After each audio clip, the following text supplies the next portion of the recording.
ये कहानी है एक ऐसी दुनिया की जहां मैजिक ही सब कुछ होता है, जहां आसमान को भी पावरफुल मेजेस अपनी ताकत से संभल कर रखे हुए हैं। लेकिन इसी दुनिया में एक लड़का है, विल सफोर्ड, जो मैजिक यूज ही नहीं कर सकता।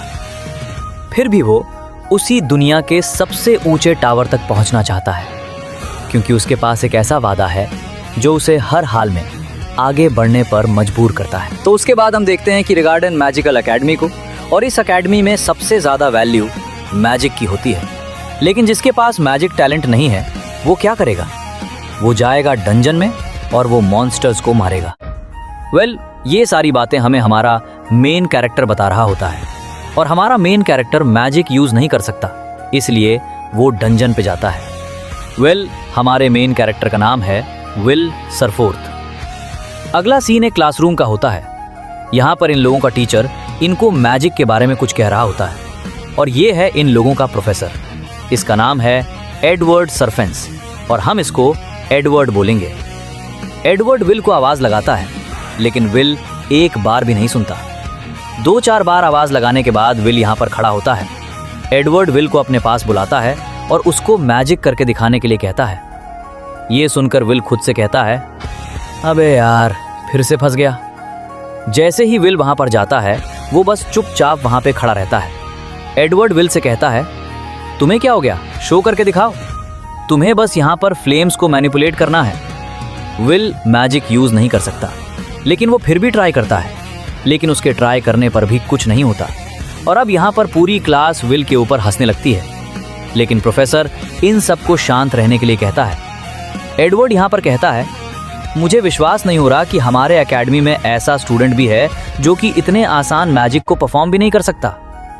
विल एक ऐसे स्टूडेंट है जो कि थ्योरी में बहुत अच्छा परफॉर्म करता है, लेकिन उसके पास कोई भी मैजिकल एबिलिटी नहीं है।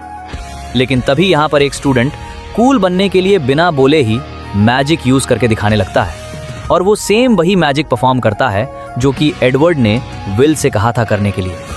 इस बंदे का नाम है सियोन। ये एडवर्ड से कहता है, मुझे माफ़ कर देना प्रोफेसर, मुझे लगा कि मुझे विल की मदद करनी चाहिए।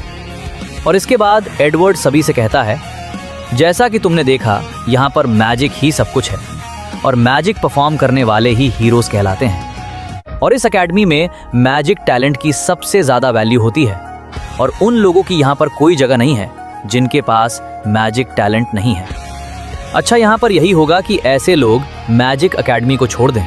जैसे यहाँ पर इनकी क्लास खत्म होती है, सियोन यहाँ पर आके विल के मजे लेने लगता है। सियोन विल से कहता है, मैंने सुना कि तुम फिर से डंजन के अंदर गए थे, कमजोर मॉन्स्टर्स को मार के क्रेडिट लेने के लिए। तभी यहाँ पर एक लड़की आती है और वो सियोन को वहां से जाने के लिए कहती है। सियोन उस लड़की से कहता है, तुम जैसे सी अच्छी लड़की इस जैसे बंदे की साइड क्यों ले रही है? ये लड़की सियोन से कहती है, विल एक अच्छा लड़का है और वो तुमसे ज्यादा हार्डवर्क करता है। इस लड़की का नाम है कॉलेट। कॉलेट की बात सुनकर सियोन कहता है, काइंड और हार्ड वर्क से कोई अच्छा मैजिशियन नहीं बनता। वहां से जाते हुए सियोन विल से कहता है, तुम्हें मैजिया वेंडर बनने का सपना छोड़ देना चाहिए।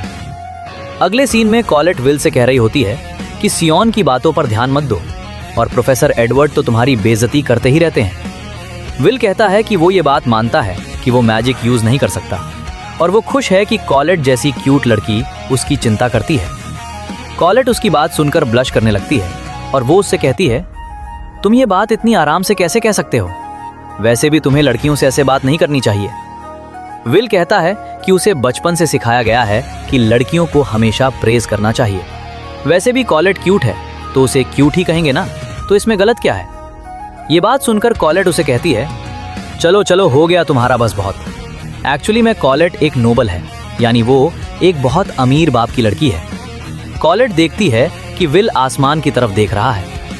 विल कॉलेट से कहता है, आज फिर से आसमान बहुत सुंदर दिख रहा है। कॉलेट कहती है, हाँ तुम सही कह रहे हो। यहाँ पे हमें पता चलता है कि बहुत समय पहले इन सभी लोगों को डार्कनेस के अंदर ट्रैप करके रखा गया था, और इन्हें पता नहीं था कि स्काई किसे कहते हैं, और ये पूरा वर्ल्ड स्लेश होस्ट के डर में रहता था।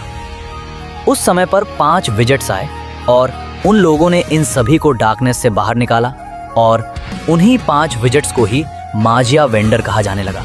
और उसी समय से माजिया वेंडर इस वर्ल्ड का हाईएस्ट टाइटल होता है और हर एक मैजिशियन यहाँ पर बस मैज या वेंडर बनने का ही सपना देखता है। कॉलेट विल से कहती है, तुम्हें क्या लगता है आज भी क्या हमें एल्विस वाना देख रही होगी ऊपर से? विल कॉलेट से कहता है, हाँ बिल्कुल, वो हमें अभी भी देख रही है, बिल्कुल टॉप से। अब यहाँ पर एक फ्लैशबैक दिखाया जाता है एल्विस वीना। यहाँ पर विल को बता रही होती है कि सन और मून नाम की कोई चीज होती है जो कि आसमान में होती है और आसमान के दूसरे साइड पर एक ब्यूटीफुल सनसेट देखने को भी मिलता है और वो दुनिया की सबसे खूबसूरत चीज कही जाती है। वीना विल को बताती है कि जब तुम एक मैजिया वेंडर बन जाओगे तब तुम टावर के टॉप पर जा सकते हो और तुम्हें वहां से वो सारी चीजें दिखेंगी। विल एल्फारिया से कहता है, हम एक साथ मैच वेंडर बनेंगे। यहाँ पर ये दोनों एक दूसरे से प्रॉमिस करते हैं कि ये दोनों ही मेजर वेंडर बनेंगे। विल बताता है कि वीना अपने टैलेंट से अभी तक की सबसे यंगेस्ट मैजिया वेंडर बनी है और वो टावर के टॉप पर पहुंच चुकी है, लेकिन विल ने भी अभी तक हार नहीं मानी है और वो कोशिश कर रहा है। अगला सीन प्रेजेंट का होता है और यहाँ पर विल को डांट पड़ रही होती है क्योंकि वो डंजन के 7th फ्लोर पर अकेले ही चला गया और विल को डांटने वाला पर्सन है ये, इसका नाम है वर्कनर। लेकिन जो भी हो, यहाँ पर विल को उस डंजन में जाने के 2 क्रेडिट्स मिल जाते हैं। प्रोफेसर वर्कनर विल से कहते हैं, तो तुमने अभी तक गिव अप नहीं किया ना मैजिया वेंडर बनने के लिए? वर्कनर विल को बताता है कि अगर उसे टावर के टॉप पर पहुंचना है तो उसे अपर इंस्टीट्यूट में अच्छा परफॉर्म करना होगा और इस चीज के लिए उसे अच्छे क्रेडिट्स भी चाहिए होंगे। वर्कनर विल को बताता है कि वो मैजिक यूज नहीं कर सकता, इसीलिए उसे स्पेल वर्क में अच्छे क्रेडिट्स नहीं मिलेंगे और सिर्फ प्रैक्टिस क्रेडिट से एडवांस में जाना बहुत मुश्किल है। वर्कनर विल से कहता है, मैजिया वंडर तो छोड़ो, मुझे तो लगता है कि तुम ग्रेजुएट भी नहीं कर पाओगे यहाँ से, क्योंकि लास्ट एग्जाम के अंदर भी विल को अच्छे क्रेडिट पॉइंट नहीं मिले थे और इस हफ्ते के एंड तक आते आते उसे एटलीस्ट 4 क्रेडिट चाहिए होंगे। अब विल के पास बस 2 ही दिन बचे होते हैं, इसलिए वो अपनी नोटबुक में देखता है कि उसे किस मॉन्स्टर को मार के 4 क्रेडिट जल्दी मिल जाएंगे। वर्कनर विल से कहता है, मैंने सुना है कि 6th फ्लोर पर एक मॉन्स्टर आया है और शायद अभी तक उसे किसी ने हराया नहीं है। ये बात सुनने के बाद विल वर्कनर को थैंक्स करने लगता है, लेकिन बाहर खड़े होकर सियोन भी ये बातें सुन रहा होता है और वो सीधा 6th फ्लोर पे निकल जाता है उसको मारने के लिए। अगले सीन में विल 6th फ्लोर पर पहुंच जाता है अपने क्रेडिट लेने के लिए। सियोन भी यहाँ पर अपने 2 पंटरों के साथ उस मॉन्स्टर को मारने के लिए आ जाता है क्योंकि वो चाहता है कि विल को क्रेडिट ना मिल पाए और विल को जल्द से जल्द एकेडमी से बाहर निकाल दिया जाए। तभी ये लड़का सियोन से कहता है, क्या तुम्हें ठीक लग रहा है कि बस हम तीनों ही वहां जा रहे हैं? लेकिन शिन पूरा कॉन्फिडेंट है कि वो 6th फ्लोर के मॉन्स्टर को अकेले मार देगा। अब जैसे ही यहाँ पर शिन उस मॉन्स्टर को पकड़ने के लिए आगे बढ़ता है, तभी यहाँ पर एक बंदे को एक मुक्का लगता है और वो सीधा जाके दीवार से चिपक जाता है और दूसरा बंदा ये चीज देखकर जोर से चिल्लाता है। वो बंदा इतनी जोर से चिल्लाता है कि उसकी आवाज विल तक को सुनाई दे जाती है और वो सीधा उस आवाज की तरफ भागता है। तभी वो छुप के देखता है कि शियोन अकेले ही उस मॉन्स्टर से लड़ रहा है, वो भी अपने कमजोर से मैजिक के साथ। विल उस मॉन्स्टर को देखकर कहता है कि ये सेंटिनल्स हैं और ये आमतौर पर बस नीचे वाले फ्लोर्स पर रहते हैं, लेकिन पता नहीं ये वाला सेंटिनल यहाँ पे क्या कर रहा है। यहाँ पर शियोन के कोई भी स्पेल उस सेंटिनल के ऊपर काम नहीं कर रहे होते हैं। विल यहाँ पर सोच रहा होता है कि क्या उसको सच में सियोन को बचाना चाहिए, क्योंकि सियोन हमेशा उसकी बेइज्जती करता रहता है और उसे हमेशा बुरा भला कहता रहता है। तभी यहाँ पर उसे एल्फारिया की याद आती है। एल्फारिया ने विल से एक बार कहा था कि वो एक बहुत ज्यादा ब्रेव और काइंड बंदा है और एल्फारिया ने ही विल को ये चीज दी थी। विल इस चीज को पहनते हुए कहता है वो बस एक ही चीज चाहता है और वो है अपनी दोस्त के बगल में खड़ा होना। अब यहाँ पर ये सेंटिनल जैसे ही शियोन को मारने वाला होता है, तभी यहाँ पर विल आ जाता है और वो इधर आने के बाद उस सेंटिनल के अटैक को ब्लॉक कर देता है। दूसरी तरफ यहाँ पर प्रोफेसर एडवर्ड प्रोफेसर वर्कनर के पास आके कहते हैं कि शियोन और उसके 2 दोस्त बिना परमिशन लिए ही डंजन के अंदर चले गए, इसलिए तुम अपने फैमिलियर को भेजो और पता लगाओ कि वो कहाँ पर है। अब जैसे ही वर्कनर को पता चलता है कि सियोन अपने 2 दोस्तों के साथ 6th फ्लोर पर गया है, वो एडवर्ड से कहता है कि तुम्हें चिंता करने की कोई जरूरत नहीं है, क्योंकि विल भी उधर ही है। दूसरी तरफ यहाँ पर विल उस मॉन्स्टर से लड़ रहा होता है।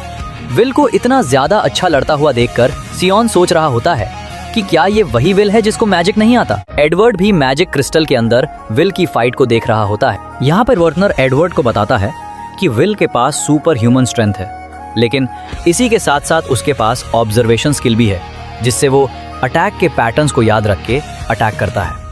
वर्नर एडवर्ड से कहता है, इस दुनिया के अंदर वो अकेला वॉरियर है। दूसरी तरफ ये मॉन्स्टर जैसे ही विल के ऊपर अटैक करता है, विल उसी की सर्ट से उसके अटैक को डिफ्लेक्ट कर देता है और इस अटैक से ये मॉन्स्टर वहीं के वहीं मर जाता है। यहाँ पर एडवर्ड कहता है, ये क्या, तुम फालतू सी बकवास कर रहे हो, ऐसा कैसे हो सकता है, ये लड़का मैजिक को कैसे सरपास कर सकता है। अगले सीन में दिखाया जाता है कि विल को उस मॉन्स्टर को मारने के लिए 10 क्रेडिट्स मिल जाते हैं, जिसके बाद हमें पता चलता है कि ये स्टोरी है एक ऐसे लड़के की जिसने इस दुनिया को बदल के रख दिया। और इसी के साथ गाइज यहाँ पर ये एपिसोड होता है एंड। तो तुम्हें ये एपिसोड कैसा लगा, इसके बारे में तुम मुझे कमेंट के अंदर ज़रूर बताना। अगला एपिसोड जल्दी आ जाएगा, इसलिए इस चैनल को सब्सक्राइब कर लो। वेल, तुम्हें इस एनिमे के अंदर इंटरेस्ट है, इसके बारे में तुम मुझे कमेंट के अंदर ज़रूर बताना। इस वीडियो को लाइक कर देना और इस वीडियो को ज़रूर शेयर करना अपने दोस्तों के साथ।